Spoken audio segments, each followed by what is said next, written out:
2 hours before landfall, every channel carries the same warning: a rapidly intensifying storm is bearing down on Annieville, South Carolina. What was once expected to be manageable has turned into something far worse, and the town feels it. Stores close early, roads clog with people fleeing, and unease spreads like a quiet contagion. Inside her home, Dakota tries to order groceries, only to be told the store is shutting down. Looking out her window, she sees neighbors hurriedly packing their cars and leaving. Determined not to be left unprepared, she throws on a raincoat and steps outside, but the chaos overwhelms her. People rush past, voices rise, and the wind howls louder with each second. Her breathing shortens, her chest tightens, and a panic attack takes hold. When a neighbor suddenly recognizes her and mentions her mother's passing, Dakota can't respond. Shaken and frightened, she retreats back inside. Elsewhere, 3 children Ron, Dee, and Ray linger by a lake, trying to hold on to a moment of normalcy. Ron dives into the water for fun, briefly disappearing before resurfacing, while Dee worries about school starting again. Ray attempts to lighten the mood with humor, but their foster father, Olson, soon arrives and harshly scolds them, silencing any protest. At the same time, a meat truck pulls up to a factory, and Lisa, a pregnant veterinarian, speaks briefly with the driver, Bob, who plans to leave town immediately after his delivery. As Lisa drives away, she calls her mother, who expresses concern over her situation and urges her to give birth at home. Lisa refuses, insisting on a hospital birth, but the conversation grows tense when she learns the interstate is already closed, leaving her uncertain and stranded. On the coastline, Dakota's Uncle Dale, a marine biologist, studies the worsening conditions. He has been tracking several bull sharks that have moved into freshwater, likely seeking refuge from the storm. As the hurricane intensifies into a Category 5, he realizes the danger is far greater than most people understand. He calls Dakota, urging her to evacuate, but she refuses, convinced the storm will pass. Dale promises to come for her anyway. Meanwhile, Olson dismisses the growing crisis entirely, turning off the news and insisting it is nothing more than heavy rain. In the basement, he and his wife Rachel reveal a darker truth: their care for the children is motivated by the monthly check they receive.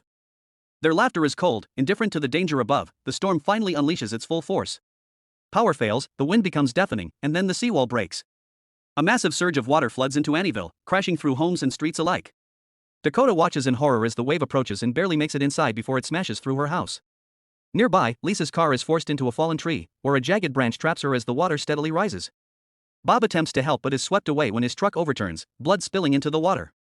Beneath the surface, something moves. 2 men from a nearby boat attempt a rescue, with one reaching Lisa while the other dives for tools. Moments later, the second man resurfaces screaming, his arm torn off. The water churns violently as sharks attack, dragging them under one by one. Dakota sees it all from her window and screams a warning, but it's too late. Inside another flooded home, Olson finally panics and tries to flee, abandoning the children, but he doesn't make it far. A shark surges through the water, taking Rachel first, then Olson soon after. As the storm continues to rise, the town is consumed not only by the hurricane, but by the deadly creatures now hunting within it. The pregnant woman could barely stay conscious, her body heavy with exhaustion and pain, yet Dakota refused to let her fade. Inside the flooded house, she steadied her breath, grabbed a kitchen knife, and stepped back into the chaos. Slipping against a submerged car, she caught herself, rose again, and kept going. When she reached the woman, she hacked through tangled debris and branches blocking their path, guiding her carefully back inside.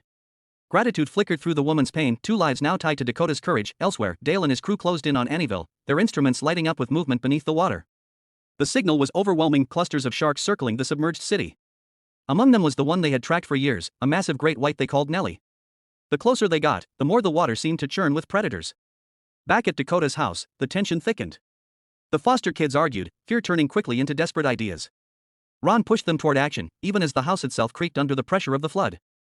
When one of them nearly slipped while securing the door, Ron lunged forward just in time, pulling them back from the water where shadows passed too close for comfort. Upstairs, Dakota tried to create hope out of scraps. Curtains became a signal, tied together and dragged to the roof, spelling out a desperate plea for rescue. But below, reality pressed harder.